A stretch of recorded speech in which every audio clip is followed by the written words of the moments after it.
Welcome back to James for Hire. I'm Matthew Perry with RJ Strope, and we are back for our third video regarding division predictions. This time we're touching the AL West. We'll get right into it. We'll start with the Oakland Athletics. They finished 36-24 last year, wound up losing in the ALDS to the Astros. They had quite the offseason. They brought in Elvis Andrus in a trade with the Rangers, Adam Kolarek in a trade with the Dodgers. Jed Lowry's back on a minor league deal. Veterans Sergio Romo, Trevor Rosenthal, and Mitch Moreland are all joining the team as well. Guys that left, Chris Davis was involved in that Rangers trade. He's off to Texas. Sheldon Noisy was part of the Kolarek trade. He's off to LA. Dustin Fowler got traded to the Pirates. Marcus Semien is obviously a Blue Jay now. But Liam Hendricks is now a White Sox.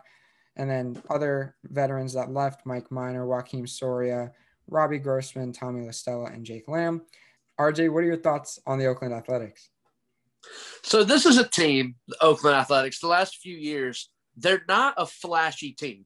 They go out there and they're I don't know how to explain it. They're boring to watch. I don't like watching Oakland play, but they're good.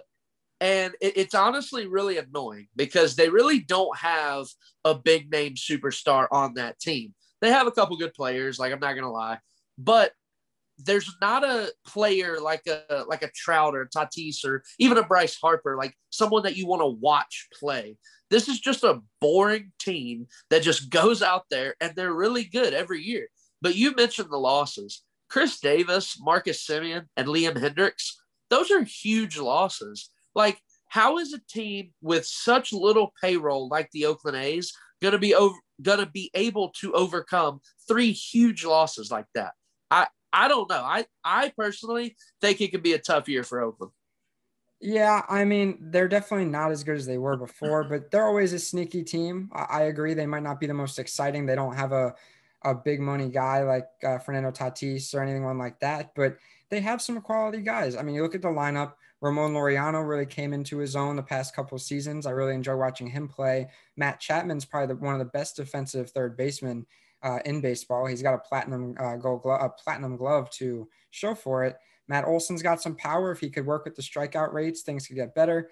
Sean Murphy is an up-and-coming catcher who hopefully will turn out to be something good. The MLB definitely needs more catchers, quality catchers, that is. Mitch Moreland was a good signing, in my opinion. He's a solid veteran pickup.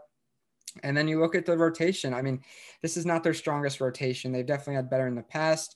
Jesus Luzardo's slated to be the second starter, so they're going to need a big season from him. This will be his first full season, I believe.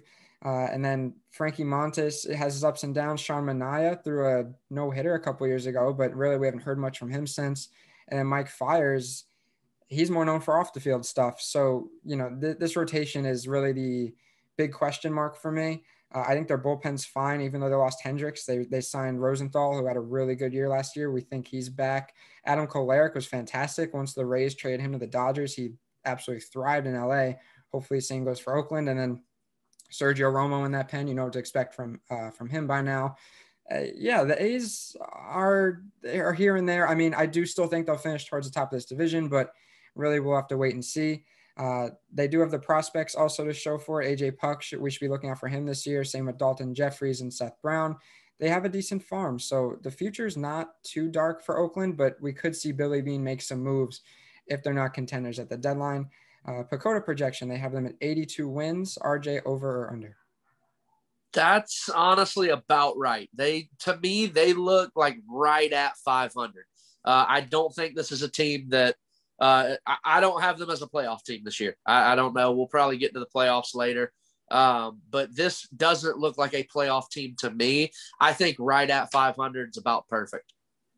Yeah, I mean, I don't think this is a bad projection at all. I think I'm going to take the over and just go maybe mid 80s is perfect for me. Maybe around 85, 86, I think. I do think this team can maybe pull out a wild card spot. They've been pretty consistent with making the playoffs the last few years.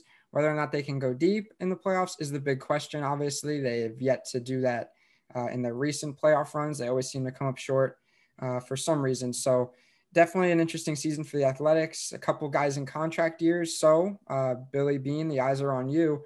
If they're not contenders at the deadline, we could be seeing a lot of moves. We'll move to the Houston Astros, who finished 29-31 below 500. Yet made it all the way to the ALCS thanks to extended playoffs. They lost to the Rays in 7 games. Quiet offseason for them, at least from what they brought in. Ryan Stanek, Pedro Baez, Jason Castro, and a minor league deal for Steven Souza Jr. And then guys that left, most importantly, George Springer, he's off to the Jays. Brad Peacock, Josh Reddick, Chris Davinsky, and Roberto Osuna. What are your thoughts on the Astros? Because they definitely were all over the place last year. Yeah, this team has fallen off. They are not that dominant wagon Houston Astros team that they were a couple years ago. They've definitely lost some of that. You mentioned losing George Springer. I don't look at the Houston Astros outfield. I don't love it. I know you brought Michael Brantley back. I guess Yordan Alvarez can play outfield if you have to have that. But, like, I don't love this Houston Astros outfield. I think this lineup just keeps losing pieces and pieces and pieces. I know Carlos Correa is going to have a deal coming up to, whether he even comes back to Houston or not.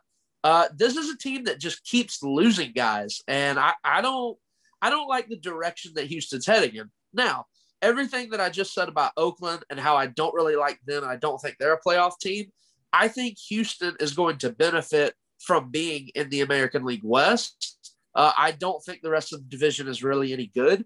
So Houston should get some free wins when they play Seattle and when they play Texas. So I still think Houston is the team to beat in this division, but they are not, in my opinion, a World Series threat unless the pitching can come around.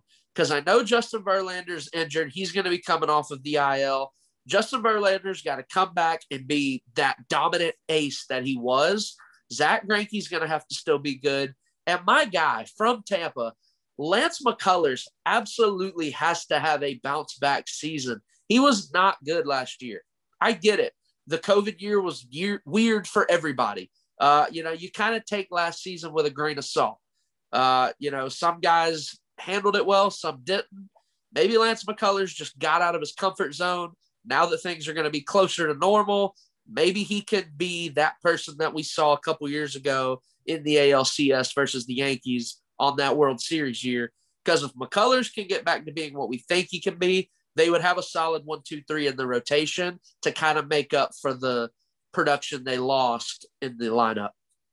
Pitching's definitely has to be the focus, in my opinion. That's definitely their weaker half. Despite losing Springer, I'm not worried about this offense. Guys like Altuve, Bregman, Brantley, Correa, if you can get a healthy 162 out of Yordan Alvarez, that's very, very helpful. The pitching is definitely the problem. Verlander, we don't know when he's coming back. Today, as of recording, rookie Framber Valdez has an injured hand. We don't know the timetable on that. It's going to be at least a few weeks, so that'll cut into the season probably. A lot of question marks surrounding this rotation. Zach Greinke is getting up there in age. I don't doubt that he could still get it done, but you're the ace of this team. He hasn't ever been the ace of the Astros. Remember, Garrett Cole was here and then Verlander. So this is probably his biggest role he's had with the Astros. And then, like you said, Lance McCullers Jr., he has to have a bounce-back year. He's their 2-starter. He's the guy they're going to rely on almost as much as Greinke. So they're going to need quality starts out of him. And then you got rookies filling up the rest of the rotation. Jose Urquidy, Christian Javier, and Luis Garcia. We don't know that much about them yet. We saw Javier and Urquidy in like very little doses last season, but we didn't get that much. So they're going to have to come through. The bullpen, they were smart and signed Stanek and Baez, much needed for that pen, especially since you lost Osuna, Davinsky, guys like that. I'm not that worried about the pen. Ryan Presley's still there too, so I do think they'll be able to figure something out there. But yeah, the starting pitching is definitely my biggest question mark when it comes to the Astros. Also look out for Forrest Whitley, one of their top prospects. He's been hanging around the minors for a couple of years now, and with the state of this rotation, it could be his time. Pacoda has them at 92 wins, RJ, over or under? Well, that's tough because, like I said, they're going to get those free wins against Seattle and against Texas. So, yeah, they could end up stacking up a lot of wins. Is this a 90-win team? Yeah, probably. I would say 92. Yeah, I'd probably go over 92, actually, because of playing Seattle and Texas so much. Yeah, I don't know. This one's kind of tough, too. I don't think it's a bad projection, 92 wins for a team like this. I'm going to go under, though. Despite this not being the strongest division in baseball, I do think it'll be tighter than people think. I do think Oakland and the Astros and even the Angels, who we'll get to next, the Angels made a lot of improvements in the offseason. Maybe not all the right ones, but improvements nonetheless. I do think it could be tighter up top of this division. So I'm going to go under, not by much. I still think they could win 90 games, but I don't know if they pass 92. But in the end, that projection is not that bad anyway. We'll get to the Los Angeles Angels next, who finished 26-34, wound up missing the playoffs. Guys they brought in, they acquired Jose Iglesias, Raisel Iglesias, Alex Cobb, Dexter Fowler, Aaron Segers. They made a bunch of trades, which hopefully will pay off for them. They signed Jose Quintana, Kurt Suzuki, Juan Lagares to a minor league deal, John Jay to a minor league deal, and Jesse Chavez also to a minor league deal. Guys that left, not many. Andrelton Simmons left in free agency. Julio Teheran, Hansel Robles both left in free agency. And they traded Jahmai Jones, one of their better prospects. They traded him to the O's in the Alex Cobb, Jose Iglesias trade. RJ, what are your thoughts on the Angels? Well, the problem the last few years for the Angels has been pitching. Everybody knows this team can hit. A lineup that's got Mike Trout, Anthony Rendon, Justin Upton. This team's going to hit. The problem the last few years, and the reason we haven't seen Mike Trout in the playoffs, is because this team literally cannot pitch. I don't know what it is. They have not found a starting pitcher that can be the ace of this club. I do like, actually, them bringing in Jose Quintana and Alex Cobb. Those aren't big names in 2021. A couple years ago, those would have been bigger moves. But at least it's something. And I do think you can still get innings from Alex Cobb. And I still think Jose Quintana can be a pretty decent pitcher. Is that a guy that you want to be the ace of a team that, wants to make the playoffs? No, I don't think Jose Quintana is an ace, but it's depth. And at least it's pitching because the hitting is taken care of. I will say one thing, though, about the Angels. If they are not contenders at the trade deadline, and Will, when you watch this video, you're going to love it. Please just trade Albert Pujols to the St. Louis Cardinals and let him retire as a Cardinal. I know he wants to play, and I know there's not a DH in the National League this year. He can split time at first base. Just trade Albert Pujols to the Cardinals, get that contract off your books, and give us a storybook ending for the career of one of the greatest players of my generation.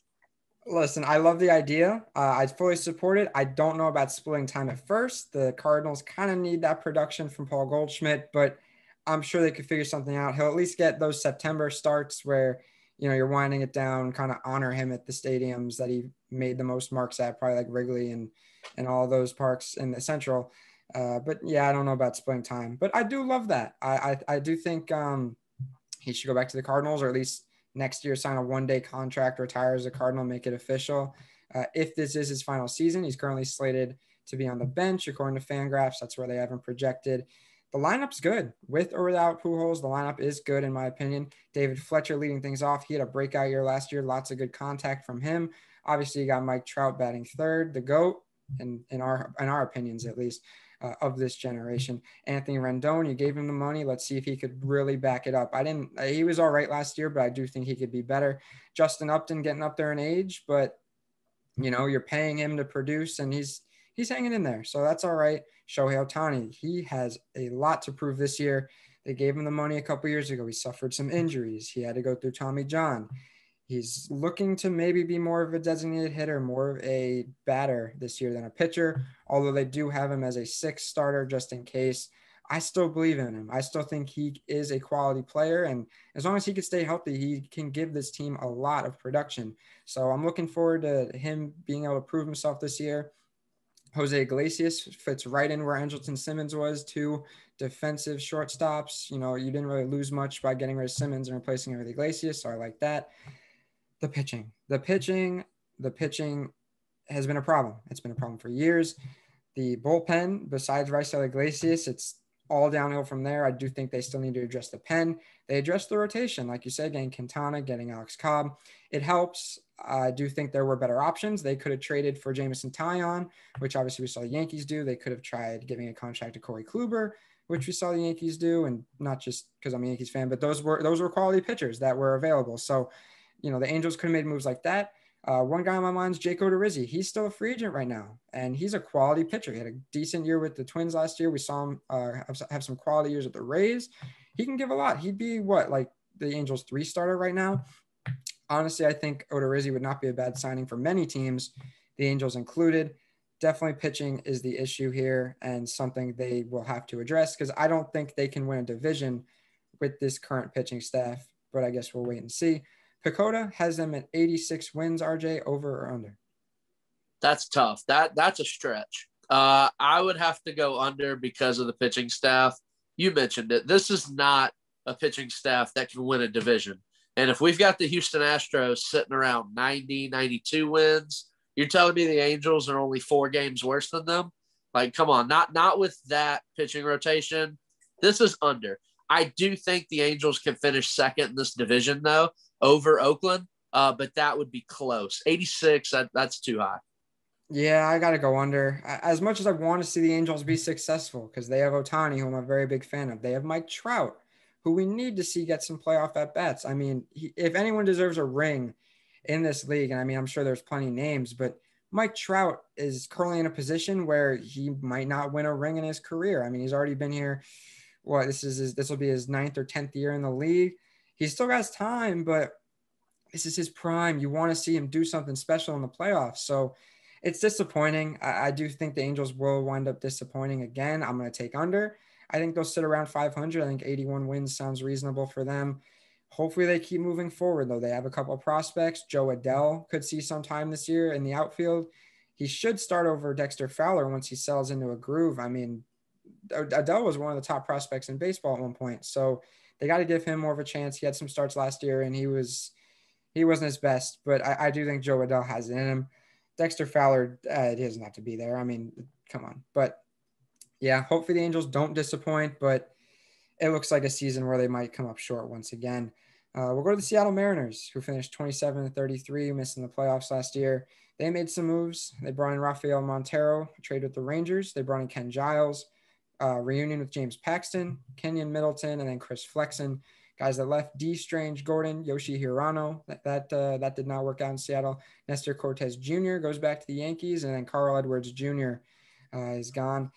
What do you think about the Mariners? Because quietly, are they putting something together? Am I missing something? What do you think here? I mean, hey, I'll be 100% honest. You, Will, and Jamil definitely know more baseball than me. But where I'm sitting, the Seattle Mariners, it's going to be a long season. I mean, congratulations, you have Kyle Lewis. That's a guy you can go to the ballpark and watch him play every day.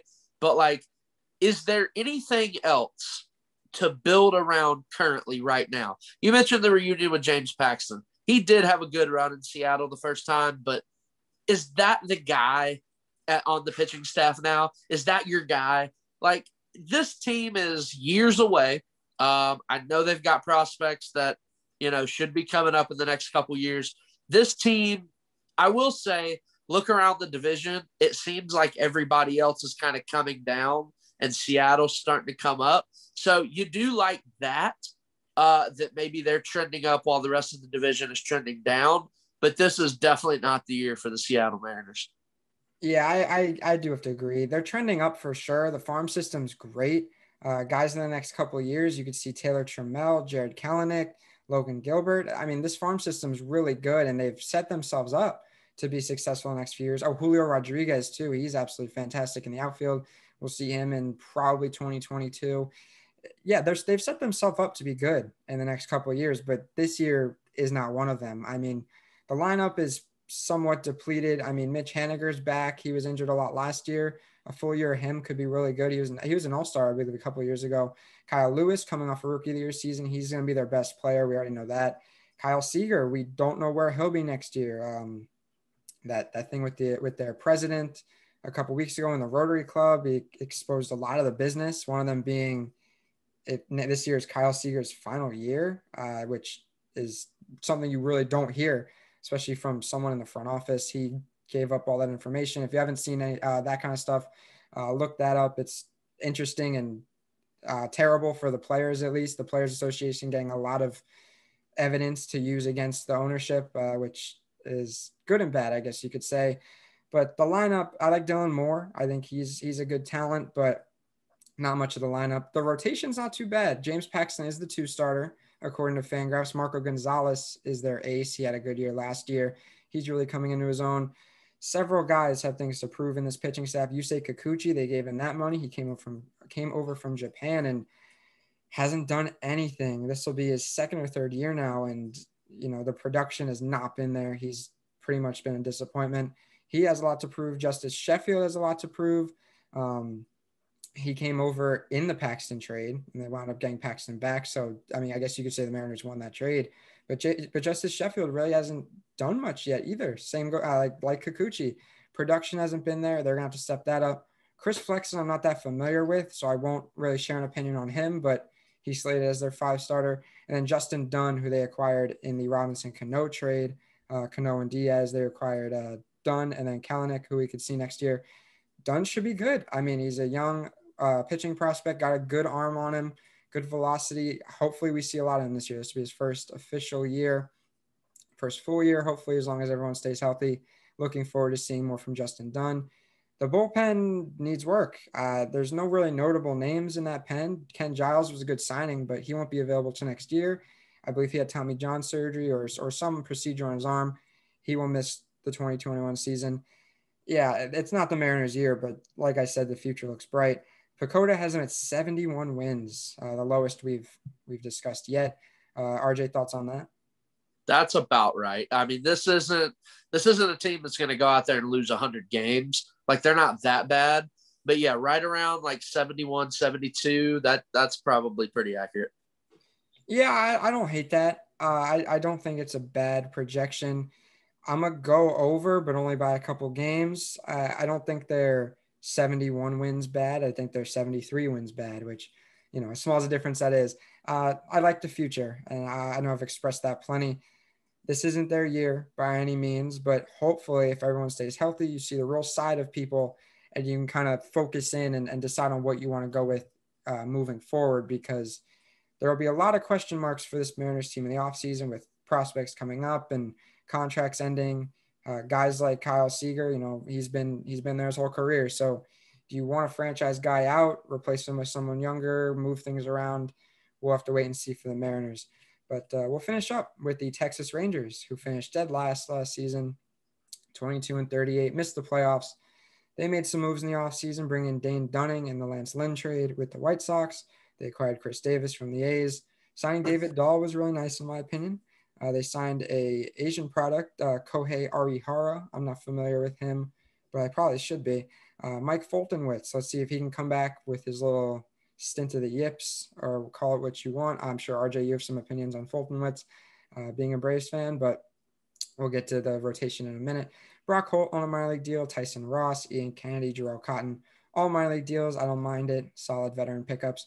Guys that left, Lance Lynn, as mentioned, he got traded to the White Sox. Elvis Andrus traded to the A's. Corey Kluber's gone. They didn't bring him back. Shin-Soo Choo is off to Korea. Jesse Chavez, Jeff Mathis, and Danny Santana all did not return to the Rangers. What are your thoughts on Texas? What are the Rangers doing right now? Like, are they – what do you do? Like, you acquired Chris Davis. You have brought some pieces in. I think Brock Holt has a chance to be on the roster. What are we doing here? Are you trying to, rebuild, or are you trying to go for it? Because you have acquired some nice players, like you mentioned. I like it, but you've also let a few go. And when you look at that lineup, outside of Joey Gallo, there is not much to talk about on the Texas Rangers. So I really think Texas needs to decide, are they going to totally blow it up, trade Joey Gallo, and just absolutely do a full rebuild, or are they going to try to nickel and dime it and hope they hit on a prospect and he can take over? Because really, Texas, they got to find their identity. I know they just opened that new stadium, and now would not be the time to tank. I get that. But, you got to figure out what you're doing. because being mediocre, there's no way out of it. You have to suck. You have to be the worst team in the league. You've got to trade players. You have to acquire prospects in order to get out of the basement. So Texas, first off, they've got to figure out what exactly they're about to do. I don't think they're going to do a full rebuild. I honestly think they're in a similar boat as the Mariners, because they're putting a couple of pieces together, and we know it's not their year, but the farm system looks really good. I mean, Texas has prospects like Sam Huff, Sherton Apostle, Josh Jung, plenty of good bats in that farm system that can be brought up very soon. I'd look out for a couple of them even this year to really, help out the main roster. The lineup isn't great. Leody Tavares, this will be his first year. He was one of their prospects. Speedy guy, nice glove. Him at the top of the order could work out. Batting second, Isaiah Kiner-Falefa. He's coming off a Gold Glove year, so he's honestly one of their best players already. Joey Gallo in the cleanup spot. We know what to expect from him. David Dahl was a great signing. I don't know how the Rockies let him walk, but then again, the Rockies have one of the most ridiculous ownership groups in the league right now. They definitely have some problems going on there. They let David Dahl walk. He's only 26, I want to say. Solid left fielder, only 1 year deal with Texas, but they're going to get good use out of him. And then you have some question marks. Nate Lowe, they acquired from the Rays in the offseason. He's their starting first baseman right now. He had some starts with the Rays, but he didn't do anything super. And I guess this is his first real chance being the starting first baseman. Nick Solak, he's moved around, Yankees, Rays. This will be his first full season as a starter. So he showed promise last year. Hopefully he can get into it. Rougned Odor, the veteran, he's fell off in the last couple of years, but they're going to need his bat now more than ever. Looking at the rotation, it's okay. I mean, still some question marks though. Kyle Gibson, this is his first year as the ace of a team. He was solid with the Twins, but he's never had this much pressure on him going into a season. Jordan Lyles being your two starters, kind of tough. I'm not that big on him. Kohei Arihara, as I mentioned, don't know much about him. I'd have to do my research, but when you acquire a guy from Asia, you typically know what to expect or have some kind of plan for him. So I trust what they're doing there. Dane Dunning gets his first full season on the MLB roster. I really like him. He was one of the White Sox top pitching prospects. I'm glad they got him in the Lance Lynn trade. And then Mike Foltynewicz, who's coming off getting DFA'd and released by the Braves, had the yips, had that whole thing happen in the playoffs where they gave up 9 runs. I'll ask your thoughts specifically just because I want to hear them. Do you think Mike Foltynewicz can come back from this? I mean, I think everybody, deserves a second chance and can make it out of, a tough time.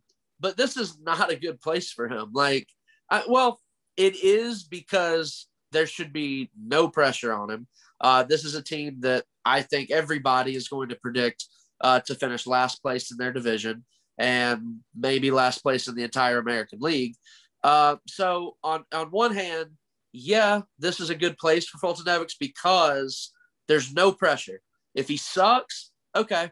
But if he's good, now that's a trade piece for the Rangers at the deadline.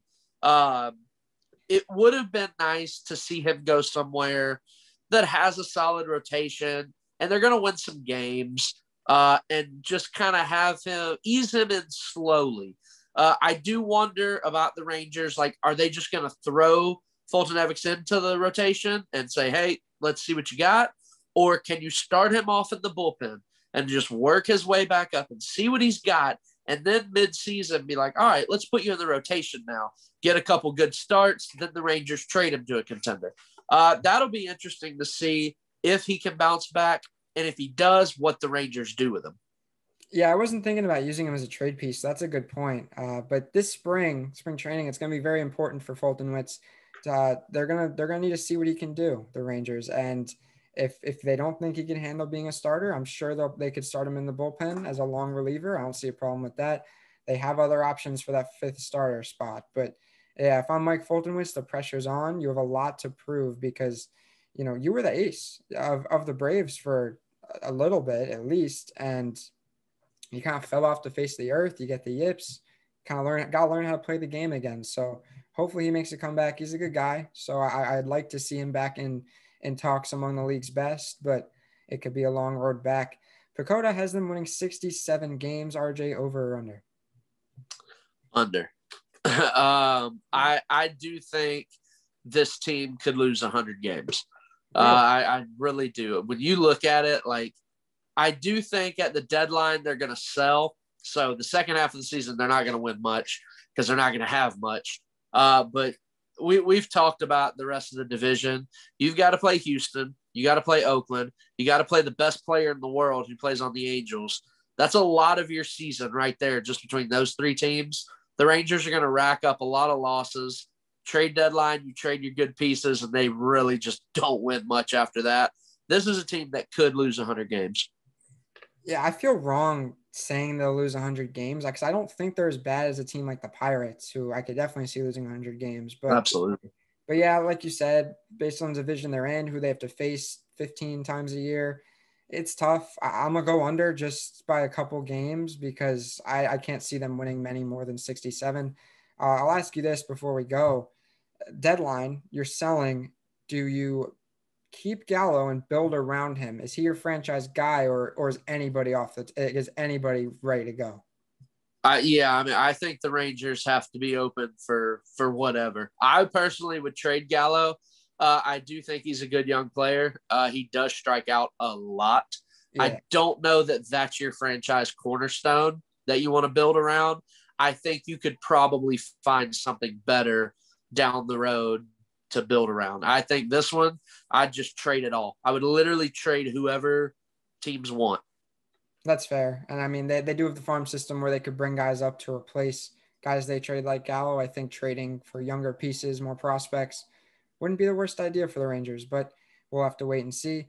This has been the AL West projections and predictions. Catch us tomorrow for the NL East projections and predictions. RJ will be with me again for that. But for RJ Strope, I've been Matthew Perry. For GMs for Hire, we'll see you guys next time.